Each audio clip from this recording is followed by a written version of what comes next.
Picture a person walking down a busy street.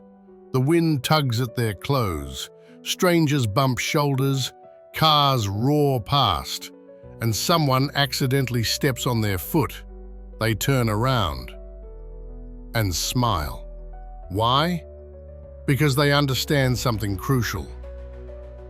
What happens outside their control is none of their concern. This is not just any person.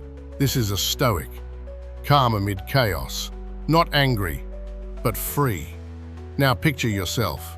Recall the last time you got into an argument, the last outburst of rage, the last time someone or something upset you. How did you feel afterward? Hollow? Drained?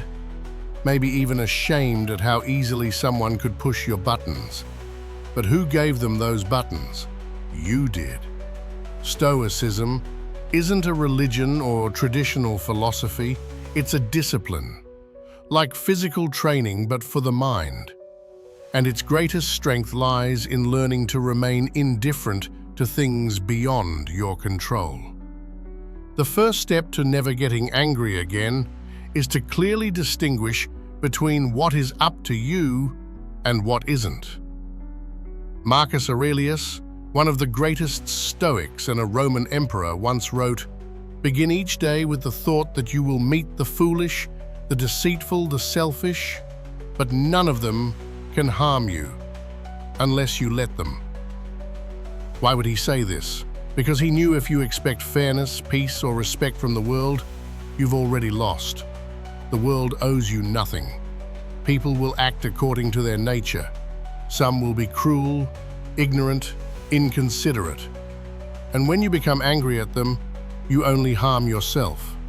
You give away your inner peace in exchange for something you can't control. Imagine yourself as the captain of a ship. You can't control the wind. You can't stop the storm, but you control the sails. You decide the direction. That, and nothing else, is your domain. Life works the same way. You don't choose what others say or do, but you choose your response, and that response is your identity, your freedom, your dignity. Second, accept that the world owes you nothing. Much of our anger stems from unmet expectations. We want to be understood, loved, appreciated. But this is illusion. The world is not designed to fulfill our desires. People don't have to be kind. They don't have to act wisely. In fact, many cannot.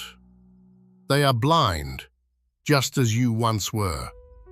And when you truly understand this, your anger fades. Because you no longer see insults, you see symptoms. Symptoms of inner wounds, fears, and ignorance. Epictetus, once a slave turned philosopher, taught, "You don't get angry at a stick that hits you. You know someone's holding it, so why be angry at the person? He is just another stick, driven by his passions." Third, understand that anger is weakness disguised as strength. We often believe anger makes us powerful, that it means we're fighting back, standing up, demanding justice. But in truth, anger is a loss of control. It's a form of dependency on external events. You become a puppet. You forget who you are. True strength doesn't scream. It remains still. It's the power to hold the ocean within, even as the storm rages outside. Seneca called anger a brief madness. Like fire, it spreads quickly, destroys all it touches, and consumes its bearer first. You cannot be joyful and angry at the same time. You cannot be wise and also rage. You cannot be free while allowing others to ignite your fire. Fourth, practice detached observation. When you feel anger rising, don't suppress it, watch it, as if it's not you, but a stranger within you. Ask, what exactly hurt me? Why do I think this matters? Why does this trigger me? You'll be surprised how much of your anger isn't real. It's a story you've told yourself. The mind is a master playwright, scripting betrayals and insults where perhaps none existed. You give meaning to words, and you can take that meaning away. Fifth, practice forgiveness, not for them, but for you. To forgive doesn't mean to approve. It doesn't mean to forget. It means to release. As long as you hold on to resentment, you are chained to the one who wronged you. You are their prisoner. But the moment you forgive, you are free. Stoicism teaches that forgiveness is an act of strength, a decision made by the mature soul that prefers peace over imaginary justice. No one is obligated to pay for your pain, but you owe it to yourself to stop carrying it. Sixth, remember death. Memento mori. Remember you must die. It's not a grim thought. It's a liberating one. Every time anger creeps in, ask, is this how I want to spend my one life? Imagine dying tonight. Would you want your final hours wasted in irritation over a rude cashier, a noisy neighbor, or an online troll?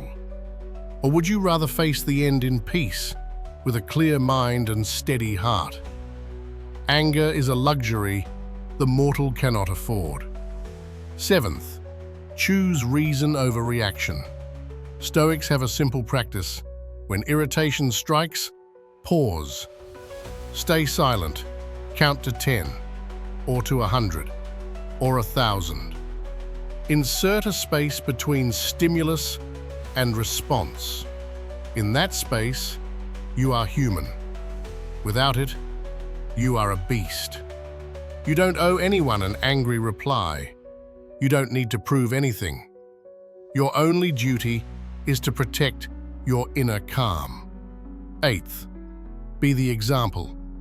When you are calm, you are a lighthouse in a storm. People feel it. Your stability inspires. It doesn't need words. It doesn't shout. Your composure challenges chaos.